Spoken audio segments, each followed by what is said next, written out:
Your inner being is not an idea. We would call it an inner idea. It's an inner being, an inner beingness. Your inner being bees. Your inner being is consciousness who bees. Consciousness who is life, who is eternal, who bees. So this inner being has taken all of the expansion that you've offered it through the living of life and is not holding back ever like you may be. So when you're beating the drum of justification or defense or rationalization, well, I feel this way because that happened to me and it shouldn't have happened to me, and that was an injustice that should not have happened, and so I'm just going to stand here in my righteous indignation and join others in my protest against the government or in my protest against this absurd policy that has just happened at work. Do you know they gave us a bonus and then they took it back?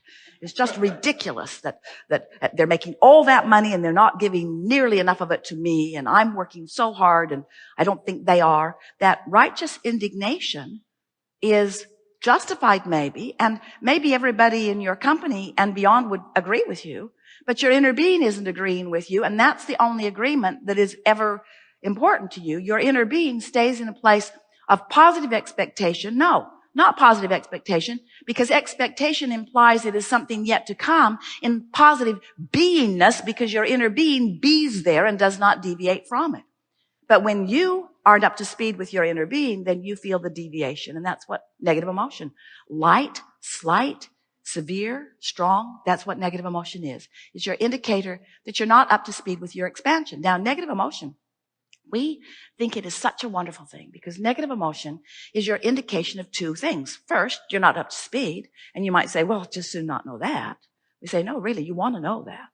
It's like putting your hands on the hot stove. Oh, ouch, you say, ouch. Could you please just put Novocaine in my fingers so that is not such a painful experience? And we say, not really a good idea, because you really want to know if you're touching a hot stove before it goes further than you want it to go, don't you?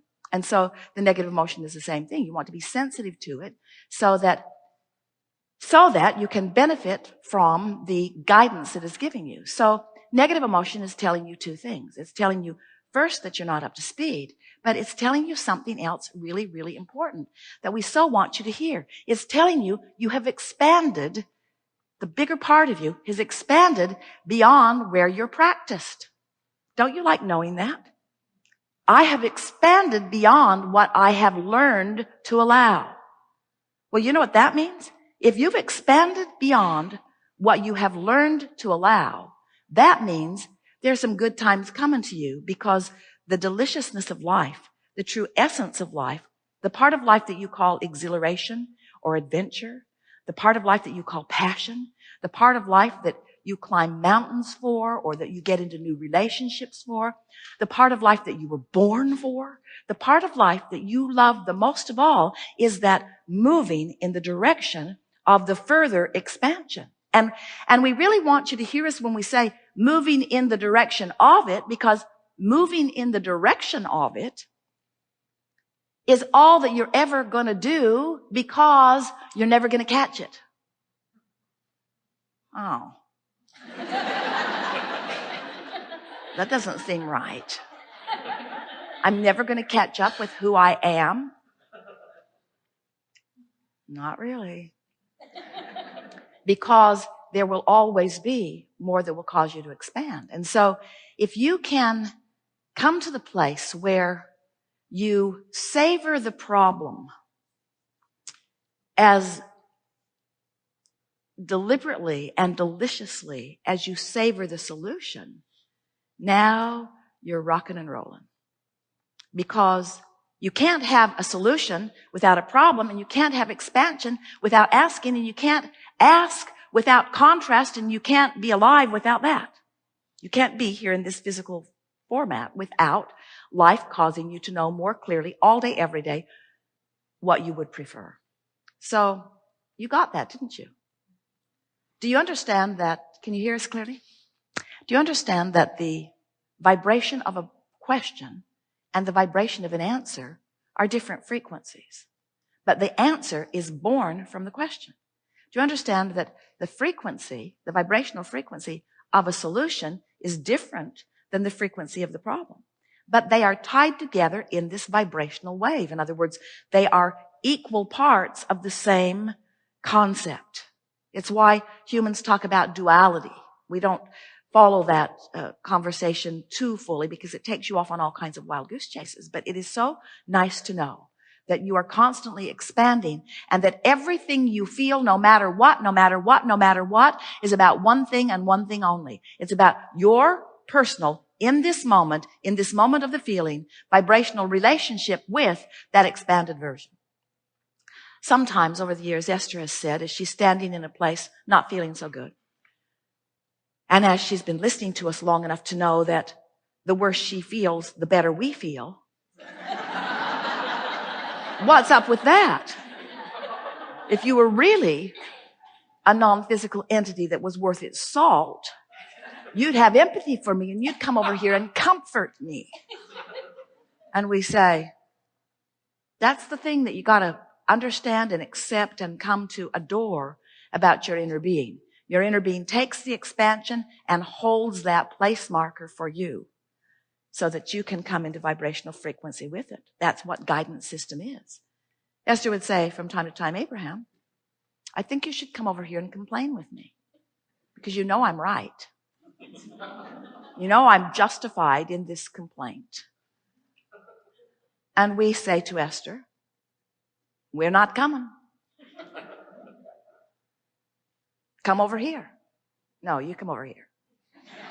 Come over here. No, you come over here. And of course, through the years, she's discovered we never come. We never step out of the vortex in order to focus with anyone about anything that they don't want. That's not our job. Our job is step 2 of the process of creation. Step 1, that's your job, but it's not something you have to work very hard at. Life just brings it to you. Contrast causes you to know what you don't want, to know what you do want. So you're launching rockets all day, every day. Step 2, that's our job.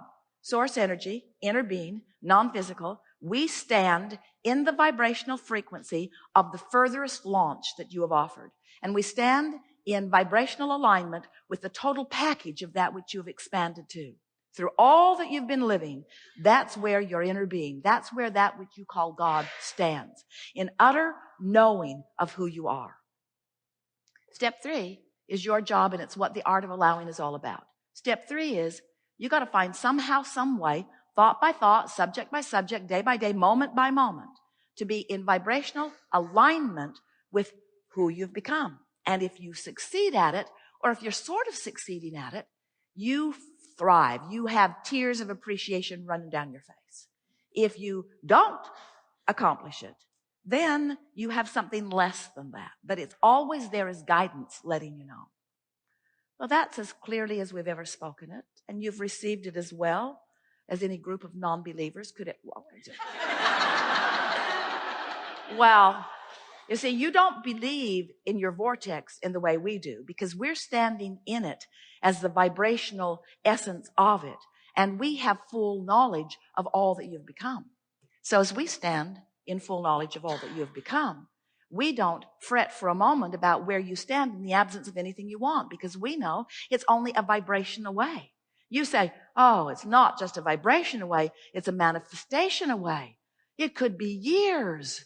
And we say, only if you're diligent about poking around where you are. In other words, there could be an instant manifestation. You could be vibrationally up to speed with who you really are now because who you really are is a done deal. Vibrationally speaking, it's done. But you mostly don't do that because we love you very much. You are so hung up on what is. You've gotten so used to focusing your eyes and ears and fingertips and your nose and your tongue. Salty tears was good. You are so good at interpreting your physical life through your sensual senses that you are not as practiced at enjoying the vortex because in the beginning, the vortex isn't vivid to you like real life manifestation is. Look around this beautiful room. Ooh, cool.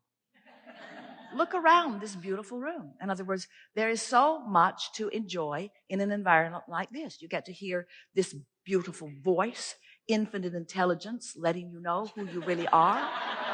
How delicious is that, to hear that moving through the vibration of your eardrum and get to feel the fullness? You get to see one another in this beautiful room. You were out in the freeways and moving through the city. In other words, physical life experience in all of its manifested glory is so intoxicatingly attractive because you are interpreting it with so many of your senses. And we get it that when you come to a gathering where this man calls his wife Abraham, and she must be a sort of split personality because she refers to herself as we, points at the floor, insists it's a vortex, and tells you to get in it. In other words, there's a vortex. There's a vortex where who you really are is, and we know you look over there and you don't really see the vortex because it's a concept that we are painting for you, but it's a reality that you can vibrationally translate into immediate emotion. In other words, when you're in the vortex, you feel clear. When you're in the vortex, clarity is your experience. When you're in the vortex, you feel vital and alive. You feel love. Appreciation and passion are pouring through you when you're in the vortex. In other words, the vortex is a feeling place. It's a confirming place of the wholeness of all that you are. And if you like that feeling enough that you're willing to give up some of the reality that's more vivid, like car crashes and roadkill, well, we're just kidding, because we know there are a lot of things that are beautiful in your world, but there are some things in your world that aren't so beautiful that you still look at because you feel compelled to look at anything that is manifested because it is reality. And you think that because it is reality that it deserves your attention. And we say some of it does, but some of it doesn't. Don't let the fact that it's reality be the compelling reason that you're looking there instead of feeling your way into the vortex. And as you make the decision that you're going to spend less time focused upon what is, especially if some of what is isn't pleasing to you.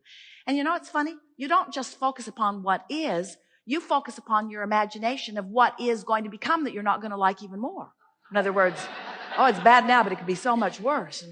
And so we just want to bring your attention to the fact that you're really good at the what isness, and even at using your imagination about the negative what isness. Why not use your desire to feel good as your reason to feel your way into the vortex? And then, this is the thing that we really want to emphasize. When you care about how you feel, your vortex will affect, it will cause, it will facilitate a manifestation that is seeable, hearable, smellable, tasteable, touchable. In other words, the manifestation hot on the heels of your alignment that you feel at first. So if you could just give up your need to see it before you believe it, and instead be willing to feel it and believe it before you see it,